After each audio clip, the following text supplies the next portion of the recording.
اور دنیا کے ساتھ بھی معاملہ کرنے میں آسانی ہوگی. چلیں ٹھیک ہے. اختیار صاحب مجھے یہ سمجھائیے کہ یہ ویسے کوئی روڈ بن رہی ہو تو ہمارے ہاں تو کئی چیزوں میں ایشوز ہوتے ہیں, ہائی وے ہو اپنی جگہ, لیکن یہ جو موٹر ویز بنتے ہیں ان کے اوپر تو سالہ سال کی پلاننگ اور ایک ایک چیز کو ملحوظ خاطر اور بڑے فنڈنگ اور بڑے اس کے اندر چیزیں ہوتی ہیں, فزیبلٹیز بنتی ہیں, چیزیں ہوتی ہیں. تو پھر یہ بیسک چیز کا خیال کیوں نہیں رکھا گیا؟ جس طرح سے وہ کہہ رہے ہیں پنڈی بھٹیاں سے آگے 8 کلومیٹر کا حصہ جو ہے وہ وہاں پر رستہ ہی نہیں پانی کا گزرنے کا بنا ہوا. تو یہ کیا اس پہ کوئی پوچھا جا رہا ہے کہ آخر جب بن رہا تھا, پہلا والا تو 1998 میں میرے خیال میں بنا تھا M2, اور اس کے بعد بھی آہستہ آہستہ ماشاءاللہ پروگریس ہوتی رہی, تو ان چیزوں کا کیوں نہیں سوچا گیا؟ اس کو کتنے سال ہو گئے پنڈی بھٹیا والا پورشن کو؟ یہ بتا سکتے ہیں 1998 وہی آلموسٹ, یہ بھی 3 دہائیوں کا قصہ ہو گیا. ہاں دیکھیں اس وقت آپ کے معروضی حالات یہ نہیں تھے جو آج ہیں. آج سے 30 سال پہلے تو یہ موٹر ویز بنے ہیں, تو اس سے پہلے جب یہ بنانے کے لیے پروگرام بنایا گیا تھا تو وہ اس کو کتنے سال ہو گئے ہوں گے؟ مطلب یہ آلموسٹ آپ کے 35 ایئرس پرانی پلاننگ ہے. اس وقت آپ نے جو آپ کے موسمی حالات تھے, جو آپ کے زمینی حالات تھے, اس کو دیکھ کے آپ نے پلاننگ کی. اب کلائمیٹ چینج کا آج سے 2 سال پہلے کوئی نام تھا؟ کوئی ذکر ہی نہیں تھا. لیکن اس کے اندر ایک چیز میں آپ کو بتاؤں, آپ کو پتا ہے یہ جو ہمارے بھائی ہیں انہوں نے بڑی دلچسپ بات کی تھی, اور یہ بڑا انفارمیٹیو ایک چیز ہے کہ یہ جو 2 ایفیکٹس کی پیسیفک اوشن میں بات ہوتی ہے نا, کہ کبھی پیسیفک اوشن سرد ہو جائے تو الگ معاملات ہوتے ہیں, گرم ہو جائے تو الگ معاملات ہوتے ہیں. پہلا جس سے ہم بری طرح متاثر ہوئے تھے 2010 کے فلڈ سے, لانینا جس کو کہا جاتا ہے. اس کے بعد پھر 2022 میں فلڈز آئے, اور اب 2025 میں آئے, اور درمیان میں جو گرمی کی کیفیت ہوتی ہے وہ 2015 میں آپ نے دیکھی تھی, وہ سچویشن تھی, وہ ایلنینو اسے کہا جاتا ہے. تو یہ پتا ہے آج سے 10-15 سال پہلے بھی یہ ڈسکشن ہوا تھا کہ یہ ایفیکٹس ہیں تو ان کا کچھ کیا جائے, لیکن کسی نے سیریس نہیں لیا. لیکن اس وقت جو تھا نا, یہ اس کا کوئی ذکر بھی نہیں تھا, کتابوں میں بھی کہیں پہ, تبصروں میں بھی نہیں تھا. اب یہ جو ایمرجنسی نافذ کی گئی ہے موسمیاتی اور زرعی, اس کا بنیادی طور پہ مقصد کیا ہے؟ کائرہ صاحب نے بڑی اچھی بات کی. ایک تو یہ کہ وہاں پہ جو لوگ افیکٹڈ ہیں ان کو ریلیف دیں. دوسرا, آپ نے زمینی حالات کو اور معروضی حالات ان سب کو مد نظر رکھتے ہوئے آپ نے اپنی نئی پالیسیز بنانی. ایسی ہے اب آپ نے آنے والے مستقبل میں اگلے سال کیا کرنا ہے, آپ نے ان چیزوں کو کس طرح میٹ کرنا ہے. ایک ہوتی ہے آپ کی مطلب ڈے ٹو ڈے میٹر, آپ کو اس کو آپ کو ڈیل کرنا ہوتا ہے. ٹھیک ہے. ایک ہوتی ہے آپ کی شارٹ ٹرم پالیسی, ایک ہوتی ہے آپ کی لانگ ٹرم پالیسی. تو پرائم منسٹر کا جو ویژن ہے شہباز شریف صاحب کا, وہ یہی ہے کہ زرعی ایمرجنسی نافذ کر کے اور کلائمیٹ ایمرجنسی نافذ کر کے ہم نے نہ صرف جو موجودہ لوگ مشکل میں ہیں ان کو نکالنا ہے, بلکہ اگلے سال کے لیے ہم نے پہلے سے تیاری کرنی ہے, پلس ہم نے آنے والے مستقبل کے لیے مضبوط اور مربوط ہم نے پلان بنانا ہے. مجھے یہ بتائیے عمیر صاحب, ایک تو اب تک جو حکومت کے ایفرٹس رہے, پنجاب کی حد تک اگر میں بات کروں کیونکہ وہ علاقہ بڑا متاثر ہوا ہے, کیا آپ اطمینان رکھتے ہیں کہ ریسکیو بھی صحیح ہوا, ریلیف بھی صحیح ہوا؟ نمبر 1. نمبر 2, یہ جو کسانوں کے لیے پیکیجز کی بات ہوتی ہے, 2019 کا میں نے حوالہ دیا, اس وقت ایک بڑا پیکیج 309 بلین کا غالباً پیکیج تھا. پھر اس کے بعد اگلے سال وہ ٹڈی دل کا حملہ ہوا تو اس وقت واقعتاً ایک زرعی ایمرجنسی کا نفاذ کیا گیا تھا. اس کے بعد آگے بھی اس کے ہوتے رہے. اتنے پیکیجز کے بعد, اتنی ساری چیزوں کے بعد, کسان آج بھی وہیں پہ کھڑا ہے, اور اب تو وہ کیا کہتے ہیں اس کو, مرے کو 100 درے, اور بھی بری حالت ہو گئی ہے. کیا کرے بتا؟ دیکھیں, کسان کوئی لمبی چوڑی اس کی وش لسٹ نہیں ہے. جیسا اگر انڈسٹریلسٹ ہے نا, انڈسٹریلسٹ لگاتا ہے, وہ ROI کیلکولیٹ کرتا ہے پورے سارے معاملات دے کے. کسان تو بائی ڈیفالٹ اس پروفیشن میں زمین اون کرتا ہے یا اس دھرتی میں پیدا ہوا ہے, اس نے ہل چلانا ہی چلانا ہے. وہ اتنا مانگتا ہے حکومت سے, اس کی ایکسپیکٹیشن ہے کہ جو وہ بیج ڈال رہا ہے اس سے فصل ہوگی وہ بکے مارکیٹ میں, وہ مڈل مین کے ہاتھوں ذلیل نہ ہو. خود دیکھیں نا, ہم بار بار گندم کا کیوں حوالہ دیتے کہ دیکھیں آپ کی بمپر کراپ تھی, آپ کو پتا تھا, انٹرم گورنمنٹ نے کیوں $1 بلین کی گندم امپورٹ کی. نقصان کس کا ہوا؟ گورنمنٹ کا تو کچھ نہیں گیا نا, فورن ایکسچینج تھا, دیا, پہلے ایکسپورٹ کے پھر بدلے آ گیا. جی یہ جو یوکرین سے لے کے آئے, ٹھیک ہے, اس کی وجہ سے کیا ہوا, آپ کی لوکل پرائسز کریش کر گئی. اس کا اثر کیا آیا, اگلے سال کسان نے کاشت ہی نہیں کی. کاشت نہ کرنے کی وجہ سے کیا ہو گیا, نیئرلی 2 ملین میٹرک ٹن کا شارٹ فال ہے. اب وہ شارٹ فال آپ کدھر سے پورا کریں گے, بجائے اس کے کہ اپنے کسان کو وہ پیسہ دیتے. IMF نے آپ کو پریشرائز کیا, جو کائرہ صاحب کہہ رہے ہیں نا سبسڈیز نہیں دینے دیتے, انہوں نے کیا کیا کہ نہیں, فوڈ سیکیورٹی نہ نامی چیز ہی کوئی نہیں ہے. آپ نے کوئی پرچیزنگ نہیں کرنی, نہ فوڈ ڈپارٹمنٹ نے خریدی, انہوں نے زبردستی آپ سے پاسکو بھی بند کرا دیا. تو جب کسی نے پرچیزنگ ہی نہیں کی, مڈل مین نے موقع کا فائدہ اٹھایا. مڈل مین نے وہی گندم 2100-2200 روپے من خریدی, آج وہ 4000 روپے من ٹچ کر رہا ہے. کسان کا تو نقصان ہو گیا. کسان حکومت سے کیا مانگ رہا ہے؟ ایک شورٹی ہے بھائی, مجھے اپنی محنت مل جائے, باقی آگے جتنی مرضی کی آپ بیچ لیں. مطلب انڈیا کی واضح مثال آپ کے سامنے ہے. دیکھیں سیلا چاول وہ خود کنزیوم کرتے ہیں, ہم تو گندم زیادہ کھاتے ہیں نا, وہ چاول زیادہ کھاتے ہیں. وہ سیلا کسی کو ایکسپورٹ نہیں کرنے دیتے. سیلا حکومت خود خریدتی ہے, اگر سرپلس ہو تو خود ایکسپورٹ کرتی ہے, کسی کو نہیں. کیا ہم اس طرح کے کام نہیں کر سکتے؟ کیا ہم ایک مڈ وے نہیں کسان کے ساتھ بنا سکتے؟ بات ہے کہ آج اس وقت جو صورتحال ہے, دیکھیں ریسکیو ایفرٹس اپنی جگہ ہوں گے, آپ نے کہا مطمئن ہوں گے. دیکھیں میرے کہوں گا, آپ کہیں گے اپوزیشن والے کرٹیسائز کر رہے ہیں, ملتان ڈاؤن ورڈ حالات دیکھ لیں, لوگ کشتیوں کے لیے 20-20 ہزار سے لاکھ روپیہ دے رہے ہیں ریسکیو. جلال پور میں جو صورتحال ہے آپ کے سامنے. چلے یہ وقت گزر جائے گا, مگر جو کسان کو دوبارہ پیر پہ کھڑا کرنا ہے وہ کس طرح سے کرنا ہے, that is an important question. Qamar Zaman کا آپ کچھ ایڈ کرنا چاہ رہے ہیں؟ ہاں جی, دیکھیں میں آپ کو ایک بات بتاتا ہوں. جب آسمانی آفت آتی ہے نا, بارش ہو, سیلاب ہو, ایبرپٹلی آپ جتنا کر سکتے ہیں, میرے خیال میں ہمیں مریم نواز شریف اور ان کی حکومت کو اپریشیٹ کرنا چاہیے. آپ کوئی ایک مثال اگر کسی ایک کشتی کی دے رہے ہیں کہ وہ جلال پور نہیں, وہاں پر پرائیویٹ کشتیوں میں ہے ہی یہ ویسے کہ وہ لاکھ روپے ایک جگہ سے دوسری جگہ وصول کرتے ہیں. آسمانی آفت آ جاتی ہے نا, تو زمینی خدا جو ہے وہ اپنا کاروبار وہ کھول کے بیٹھ جاتے ہیں. وہ ایک الگ چیز ہے, وہ ایکسیپشنل کیس ہے. بٹ میرے خیال میں ہمیں مریم نواز شریف کو اور ان کے ایفرٹس کو, کہ انہوں نے اپنی سنڈے کی چھٹی بھی آف کر رکھی ہے, وہ ڈیوٹی بھی کر رہی ہے, تو میرے خیال میں وی شوڈ اپریشیٹ. ڈیوٹی دینی ہے سر, نہ کریں نا. ہم نے وہ پرائم منسٹر بھی دیکھا تھا کہ جن کی کوئی ڈیوٹی ہی نہیں ہوا کرتی. قاہرہ صاحب اس پہ بھی آپ اپنا رپلائی دیجیے گا, لیکن ایک اور میرا سوال اس سے جڑا یہ تھا کہ اتنا کثیر الجہتی یہ معاملہ ہے کہ جس کے اندر آپ نے انوائرمنٹ کو بھی دیکھنا ہے, جس کے اندر آپ نے فلڈنگ کو کس طرح سے کنٹرول کرنا ہے اس کو بھی دیکھنا ہے, آپ کے پاس ریزروائرز کس طرح کے ہونے چاہیے اس کو بھی دیکھنا ہے, پانی جہاں کھڑا رہے گا وہ کیسے اترے گا, لوگوں کو کس طرح سے ریہیبلیٹیٹ کرنا ہے. یعنی کہ اس کی بہت سی جہتیں. آپ کو لگتا ہے کہ کیپیسٹی موجود ہے یا مزید لوگوں کو آ کے اپنا انپٹ دینا چاہیے, جو ماہرین ہوں ان کو بھی انکارپوریٹ کرنا چاہیے تاکہ وہ بھی اپنی رائے دے سکیں گورنمنٹ کو اس متعلق؟ دیکھیے یہ جو کلائمیٹک چینج ہے نا جی, اس کے لیے تو ابھی دنیا میں اس پہ اسٹڈیز ہو رہی ہیں اور اس کی کوئی فائنلٹی نہیں ہے. آگے آئندہ دنوں میں یہ کیا رنگ اختیار کرتی ہے ایز آن ٹوڈے, اور کچھ عرصے کی فور کاسٹ کر کے وہ اس کے مطابق اپنی پالیسیز بنا رہے ہیں. لیکن جو نیازی صاحب نے جو آئیڈینٹیفائی کیا نا ہمارے واٹر ویز کو نہ بنانے کا موٹر وے پہ, وہ بالکل ہے, اس کی اپنی وجوہات بنی ہے, لیکن وہ بالکل درست ہے اور وہ آغاز میں ہی نہیں رکھے گئے تھے. میں پہلے بھی عرض کر رہا تھا کہ برٹشرز نے جب آج سے 100-150 سال پہلے جی ٹی روڈ یا ریلوے لائن بنائی تھی تو انہوں نے سوچ کے رکھا تھا, واٹر ویز کو کھولے رکھے تھے, نالے نہیں, ادروائز واٹر ویز جو تھے جہاں صرف برسات کا پانی گزرتا تھا ان کو بھی کھلا رکھا تھا, اس لیے وہاں وہ اس طرح پانی جو ہے وہ اکٹھا نہیں ہوتا تھا. آج ہمارے پاس مختلف جگہوں پہ ہے. دوسرا یہ جی, یہ پھر میں کہوں گا کہ گورنمنٹ کی یہ چوائس نہیں ہے, خواہش ہے.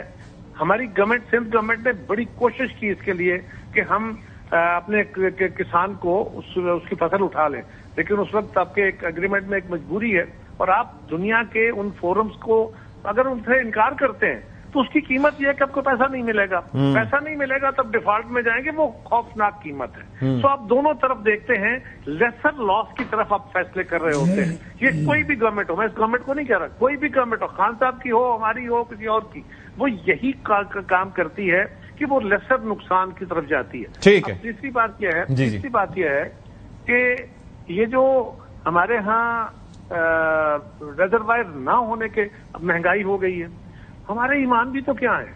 گورنمنٹ اپنی جگہ کوششیں کر رہی ہے, کوشش کرے گی مہنگائی کنٹرول ہو. لوگوں کو ناراض کرنا کسی گورنمنٹ کی بھی خواہش نہیں ہو سکتی, لیکن پرابلم کیا ہے, شارٹیج نہیں ہے.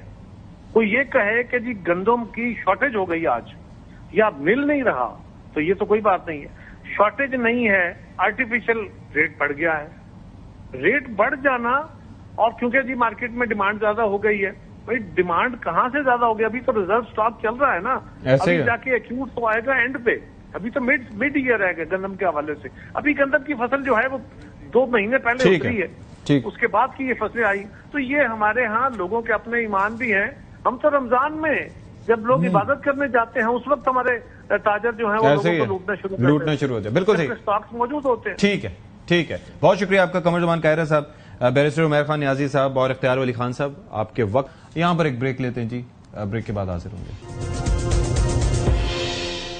بریک کے بعد خیر مقدم. اور زرعی ایمرجنسی بہت اچھا انیشیٹو ہے, لیکن ساتھ ہی ساتھ دوسرے میجرز بھی لینے ہوں گے. لوگوں کو ریلیف دینا ہوگا, اور ایک اور پہلو بڑا امپورٹنٹ ہے, وہ یہ ہے کہ یہ جو ذخیرہ اندوزی ہے اس کا خاتمہ, فوڈ سٹوریج کو یقینی بنانا, فوڈ سیکیورٹی کو یقینی بنانا. اس وقت ہماری ایکسپورٹس اس طرح سے نہیں ہو پائیں گی, خاص طور پر چاول کی. گندم کے معاملات ہمیں دیکھنا ہوں گے کہ کس طریقے سے یہ جو ہورڈنگ ہو رہی ہے اس کو روکا جا سکے, کیونکہ ابھی شارٹیج نہیں ہوئی, لیکن آٹے کی قیمت کہاں پر پہنچ گئی ہے, گندم کی قیمت کہاں پہنچ گئی ہے. تو we need to be very careful. Program سے فی الحال اتنا ہی. اشفاق اسحاق ستی کو اجازت دیجیے. اللہ حافظ. ناصر.